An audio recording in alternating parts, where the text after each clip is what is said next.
ಜಿಗಣಿ ಸಂತೆ ಮೈದಾನದಲ್ಲಿ ಪುರಸಭೆ ಅನುಮತಿ ಇಲ್ಲದೆ ಕೈಗಾರಿಕಾ ಪ್ರದೇಶದಲ್ಲಿ ಅಕ್ರಮವಾಗಿ ಸುಂಕ ವಸೂಲಿ ಮಾಡುತ್ತಿರುವ ದಂಧೆಕೋರರು.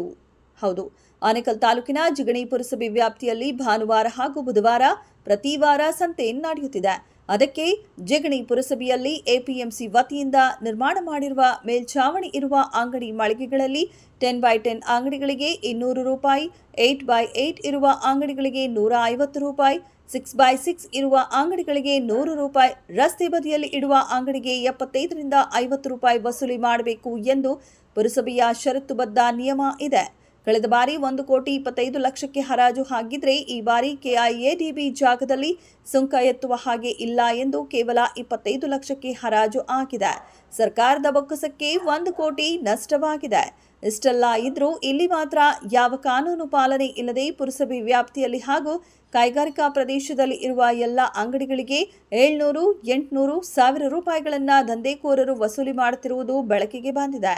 ಅಷ್ಟೇ ಅಲ್ಲದೆ ಜಿಗಣಿ ಪುರಸಭೆ ವತಿಯಿಂದ ಹರಾಜು ಬಿಡುವ ಸಂದರ್ಭದಲ್ಲಿ ಜಿಗಣಿ ಕೈಗಾರಿಕಾ ಪ್ರದೇಶದಲ್ಲಿ ಇರುವ ರಸ್ತೆಗಳಲ್ಲಿ ಸಾರ್ವಜನಿಕರ ಓಡಾಟಕ್ಕೆ ತೊಂದರೆಯಾಗ್ತಿದೆ. ಅಂಗಡಿಗಳೇ ಇಡಬಾರದು ಎಂದು ಪತ್ರಿಕಾ ಪ್ರಕಟಣೆಯಲ್ಲಿ ಹೇಳಲಾಗಿದೆ. ಹಾಗೆ ಕೈಗಾರಿಕಾ ಪ್ರದೇಶದಲ್ಲಿ ಸುಂಕ ವಸೂಲಿ ಮಾಡುವ ಹಾಗೆ ಇಲ್ಲ ಎಂದು ನಿಯಮ ಇದೆ. ಇಷ್ಟೆಲ್ಲ ಇದ್ರೂ ನಿಯಮಗಳನ್ನು ಗಾಳಿಗೆ ತೂರಿ ಬಾಯಿ ಬಿಡದೆ ಕಾನೂನು ಕ್ರಮ ಜರುಗಿಸದೆ ಸುಮ್ಮನಿರುವ ಅಧಿಕಾರಿಗಳ ನಡೆ ಕಂಡರೆ ಅವರು ಕೊಡುವ ಕಾಸು ಕೆಲಸ ಮಾಡಿರಬಹುದು ಎಂದು ಜನ ಅನುಮಾನ ವ್ಯಕ್ತಪಡಿಸುತ್ತಿದ್ದಾರೆ. ನಮ್ಮ ವಾಹಿನಿಯಿಂದ ವ್ಯಾಪಾರ ಮಾಡುವವರನ್ನ ಕೇಳಿದ್ರೆ ಸುಂಕ ಎತ್ತುತ್ತಿರುವವರ ವಿರುದ್ಧ ಇಡೀ ಶಾಪ ಹಾಕುವುದು ಬಿಟ್ರೆ ಬೇರೇನೂ ಮಾತೇ ಬಾರದು. ಕಾನೂನಿನ ಪ್ರಕಾರ 50, 75, 100, 150, 200 ರೂಪಾಯಿ ಪಡೆಯುವ ಜಾಗದಲ್ಲಿ ಅಕ್ರಮವಾಗಿ ಬೆದರಿಸಿ ಹೊಟ್ಟೆಪಾಡಿಗೆ ಬರುವ ವ್ಯಾಪಾರಸ್ಥರ ಬಳಿ 600, 700, 800, 900, 1000 ರೂಪಾಯಿ ಅವರಿಗೆ ಇಷ್ಟ ಬಂದಷ್ಟು ವಸೂಲಿ ಮಾಡ್ತಿದ್ದಾರೆ. ಎಷ್ಟೇ ಜಿಗಣಿ ಪುರಸಭೆಯ ಅಧಿಕಾರಿಗಳಿಗೆ ಕರೆಯ ಮೂಲಕ ದೂರು ನೀಡಿದ್ರೂ ಯಾವ ಪ್ರಯೋಜನ ಇಲ್ಲದಂತಾಗಿದೆ ಎಂದು ತಮ್ಮ ಅಳಲನ್ನ ತೋಡಿಕೊಂಡಿದ್ದಾರೆ. ಸಾರ್ವಜನಿಕವಾಗಿ ಈ ರೀತಿಯ ದೂರುಗಳು ಬಂದರೆ ಹರಾಜು ಬಿಟ್ಟ ಹಣವನ್ನ ಮುಟುಗೋಲು ಹಾಕಿಕೊಂಡು ಹೊಸದಾಗಿ ಹರಾಜು ಪ್ರಕ್ರಿಯೆ ಮಾಡಬೇಕು. ನಮ್ಮ ಅಧಿಕಾರಿಗಳಿಗೆ ಬಡವರ ಕೂಗು ಕೇಳಿಸುವುದಿಲ್ಲವೇ? ಇನ್ನು ಇದಕ್ಕೆ ಸಂಬಂಧಿಸಿದ ಹಾಗೆ ಜಿಗಣಿ ಪುರಸಭೆ ಸಿಒ ನವೀನ್ ಅವರು ಹೇಳಿದ್ದಾದ್ರೂ ಏನು ನೋಡೋಣ ಬನ್ನಿ. ಸುದ್ದಿ ಮನೆ ಹೇಳಿ ಸರ್. ಏನಿಲ್ಲ, ಈ ಸಂತೆ ಹರಾಜಿದು ಇದೆಯಲ್ಲ ಸರ್, ಸುಂಕ ವಸೂಲಿ ಮಾಡೋದು. ಹೌದು ಸರ್. ಅದು ಇದು KIDB ಕಡೆ ಕಲೆಕ್ಷನ್ ಮಾಡಂಗಿಲ್ಲ ಅಂತೇಳಿ ಪಾಂಪ್ಲೆಟ್ ಅಲ್ಲಿ ಹಾಕಿದ್ದೀರಾ ನೀವು. ಹೌದು. ಆದ್ರೂ ಕಲೆಕ್ಷನ್ ಮಾಡ್ತಾವ್ರಲ್ಲ ಸರ್. ಅದೇ ಕಂಪ್ಲೇಂಟ್ ಬಂದಿದೆ, ಆಕ್ಷನ್ ತಗೋತೀವಿ ಅವ್ರ ಮೇಲೆ. ಹಾಂ, ಅದು ಆಕ್ಚುಲಿ ಅವ್ರಿಗೂ KIDB ಮಾಡ್ಕೋಬೇಕದು ಅವ್ರ ಏರಿಯಾ. ಹಾಂ, ಅವ್ರಿಗೆ ಹೇಳ್ತಾವ್ರೆ ಯಾರು ಇದನ್ನ ವ್ಯಾಪಾರಸ್ಥರು ಪ್ರಶ್ನೆ ಮಾಡವ್ರೆ. ಅದಕ್ಕೆ ಇವ್ರೇನು ಹೇಳವ್ರೆ, ಯಾರು ಬೀಡ್ದಾರರು, ನಾವು ಅವ್ರಿಗೆ 20 ಲಕ್ಷ ಕೊಟ್ಬಿಟ್ಟು ಇದು ಮಾಡ್ಕೊಂಡಿದೀವಿ ಅಂತ ಹೇಳವ್ರೆ, ಒಡಂಬಡಿಕೆ ಮಾಡ್ಕೊಂಡಿದೀವಿ ಅಂತ ಹೇಳವ್ರೆ. ಯಾರಿಗೆ 20 ಲಕ್ಷ ಕೊಟ್ಟೆ? KIDB ಅವ್ರಿಗೆ. KIDB ಅವ್ರಿಗ? ಆಮೇಲೆ ನಾನು ಈ ಆದರ್ಶ್ ಅವ್ರಿಗೆ ಫೋನ್ ಮಾಡಿದ್ದೆ, ಎಕ್ಸಿಕ್ಯೂಟಿವ್ ಇಂಜಿನಿಯರ್ಗೆ. ಯಾರಿಗೆ? ಎಕ್ಸಿಕ್ಯೂಟಿವ್ ಇಂಜಿನಿಯರ್ ಯಾರು ಇದಲ್ಲ, ಆದರ್ಶ್. ಓಕೆ. KIDB ಇವ್ರಿಗೆ. ಅವ್ರಿಗೆ ಫೋನ್ ಮಾಡಿದೆ, ಯಾವುದೇ ರೀತಿ 1 ರೂಪಾಯಿ ಹಣಕಾಸು ವ್ಯವಹಾರ ಇಲ್ಲ ಸರ್, ಸದ್ಯಕ್ಕೆ ನಮ್ಗೆ ಅದು ಕ್ಲಿಯರ್ ಆದ್ರೆ ಸಾಕು ಅಂತ ಅವ್ರು ಹೇಳ್ತಾವ್ರೆ. ಹೌದು. ಈಗ ಅವ್ರಿಗೆ ಕೇಳಬೇಕಾಯ್ತು, ನಿಮ್ಮ ಜಾಗ ನೀವು ಅದನ್ನ ವೇಕೇಟ್ ಮಾಡಿಸಿ ಅಂತ KIDB ಅವ್ರಿಗೆ ಹೇಳ್ಬೇಕಾಯ್ತು. ಸರ್, ಕಳೆದ ಬಾರಿ 1,25 ಲಕ್ಷಕ್ಕೆ ಪುರಸಭೆ ಅವ್ರು ಬಿಟ್ಟಿದ್ರು. ನಾವು ಯಾರಿಗೂ ಲಾಸ್ ಮಾಡೋದು ಬೇಡ, ಪುರಸಭೆಗೆ ಆದಾಯ ಹೋಗ್ಲಿ ಅಂತ ನಾವೇ ಸುಮ್ಮನೆ ಇದ್ವಿ. ಈ ಸತಿ ಬಿಟ್ಟವಾಗ ನಾವು ಮೊದಲೇ ಇದು ಮಾಡಿದ್ದೀವಿ ಅಂತ ಅವ್ರು ಹೇಳಿದ್ರು.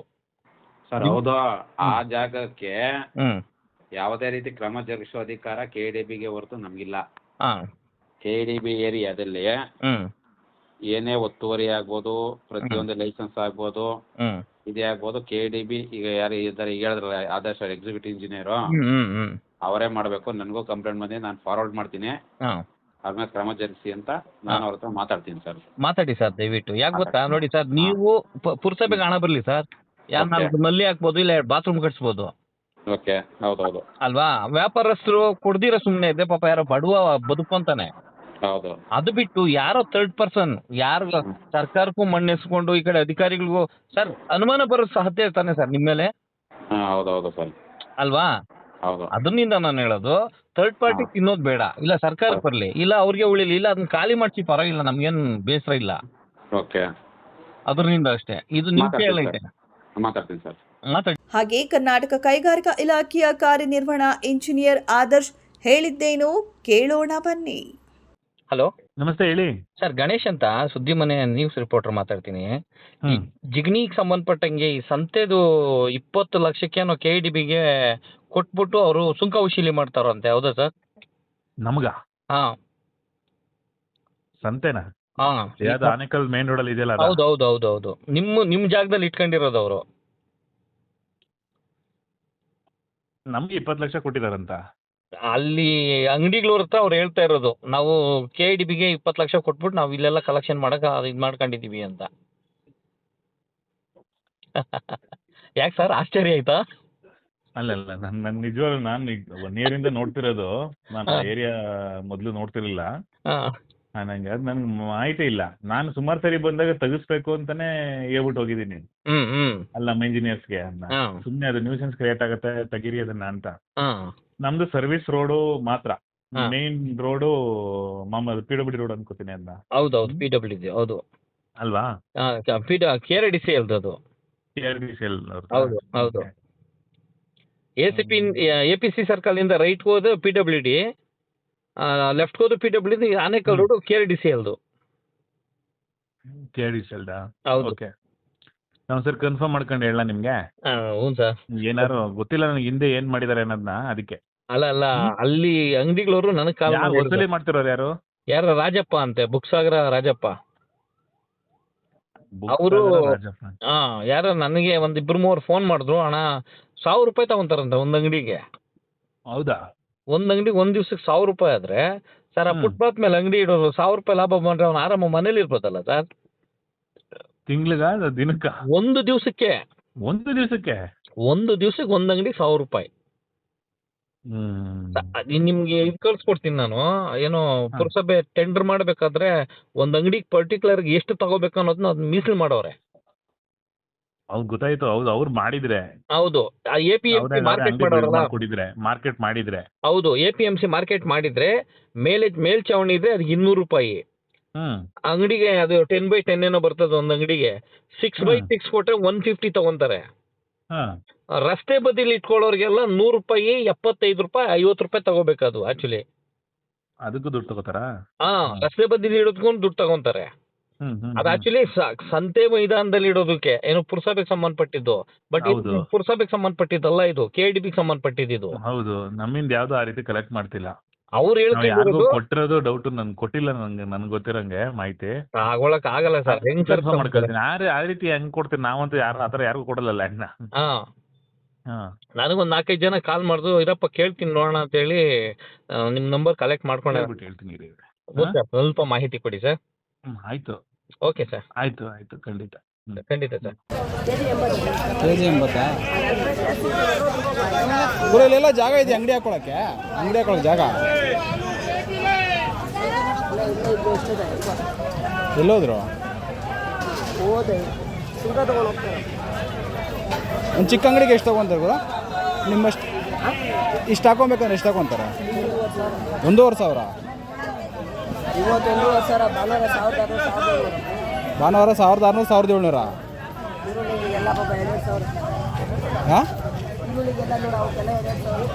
2,000ನಾ? ನಾವೇ ಇಟ್ಟು ಮಾರ್ಕೊತೀವಿ ಅಂದರೆ ನಾವೇ ಇಟ್ಟು ಮಾರ್ಕೊಬೋದಾ? ಯಾಕೆ? ಸುಂಕ ಎಷ್ಟು ಕೊಡ್ಬೇಕು ಅವ್ರಿಗೆ? 1,000 ರೂಪಾಯಿ? 1,000? ಮತ್ತು ಇನ್ನೇನಣ್ಣ ನಿಮ್ಗೆ ಏನು ಸಿಗ್ತದೆ ಮತ್ತೆ 1,000 ಕೊಟ್ಟು?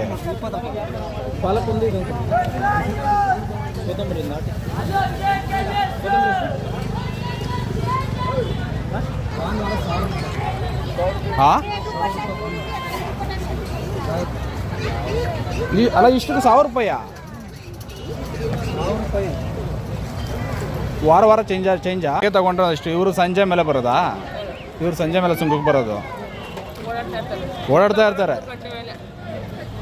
500,000 ಯಾರು ಕೊಡ್ತಾರೆ ಇಲ್ಲಿ? ಅಯ್ಯಪ್ಪ, ನೀವು 1,000 ಕೊಟ್ರಾ? ನೀವೆಷ್ಟು? 300 ತಾನೆ?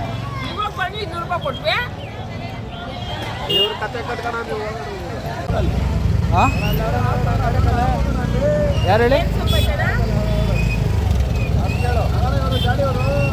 ಅವರೇನಾ? ಏನು ಸೊಪ್ಪು ಐತೆ ದಂಟು ಸೊಪ್ಪು ಎಲ್ಲ ಐತೆ. ಚೆನ್ನಾಗೈತೆ ಕಮ್ಮಿ ಐತೆ ಏನು ಅವ್ರು ಕೇಳ್ಬಿಟ್ಟು ಇಕ್ಕೊಬೇಕಾ? ಕೇಳ್ಬಿಟ್ಟು ಇಕ್ಕೊಳ್ಳೋದಲ್ಲ ಇಕ್ಕೊಂಡ್ರೆ ಸುಖ ಕೊಡ್ತೀವಿ ಎಷ್ಟು ಕೊಡಬೇಕು? ಅವ್ರು ಎಷ್ಟು ಕೇಳ್ತಾರೆ ಅಷ್ಟು ಕೊಡ್ಬೇಕು ಅಲ್ಲ ಅಮ್ಮಮ್ಮ ಅಂದ್ರೆ ಎಷ್ಟು ಕೇಳ್ತಾರೆ? ಅಲ್ಲ ಎಷ್ಟು ಕೇಳ್ತಾರೆ? ಐಟಮ್ ಎಲ್ಲ ಹಾಕಿ ಹಾಕ್ತೀವಿ ಹಾಂ ಹಾಂ. ಕಡಿಮೆ ಹಾಕಿದ್ರೆ ಕಮ್ಮಿ ಜಾಸ್ತಿ ಹಾಕಿದ್ರೆ ಜಾಸ್ತಿ ಒಂದು 100 ಕಟ್ ಮಾಡ್ಕೊಬೇಕು ಅಂದರೆ 100 ರೂಪಾಯಿ ಹಾಕ್ಬೇಕಾದ್ರೆ ಒಂದು 300 ರೂಪಾಯಿ ಕೇಳ್ತಾರೆ 300 ರೂಪಾಯಿ. ಅದಕ್ಕೆ ಡೈಲಿ ಒಂದಷ್ಟು ಇದೆ ನಮ್ಮದು, ಅದಕ್ಕೆ. ಇವಾಗ ಏನು ಮಾತಾಡೋಣ ಅಲ್ಲ ಅದನ್ನ ಹೋದ್ಮೇಲೆ ಹಾಕೊಂಡ್ರೆ ನೋಡಿ ಇವಾಗ ಹೋದ್ಮೇಲೆ ನಾವು ಬಂದಿದ್ದು ಹಾಂ. ಬಂದಿಸ್ಕೊಂಡು ಎಷ್ಟು ಇಸ್ಕೊಂಡ್ರು? 200 ರೂಪಾಯಿ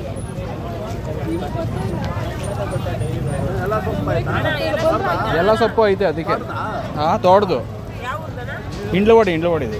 ಅಣ್ಣ ದಿನ ಒಂದು 10 ಕೊಡೋಕ್ಕಾಗ್ತಾ ಇಲ್ಲ ಕೊಡ್ಬೋದು ಹಾಂ ಕೊಡ್ಬೋದು. Phone number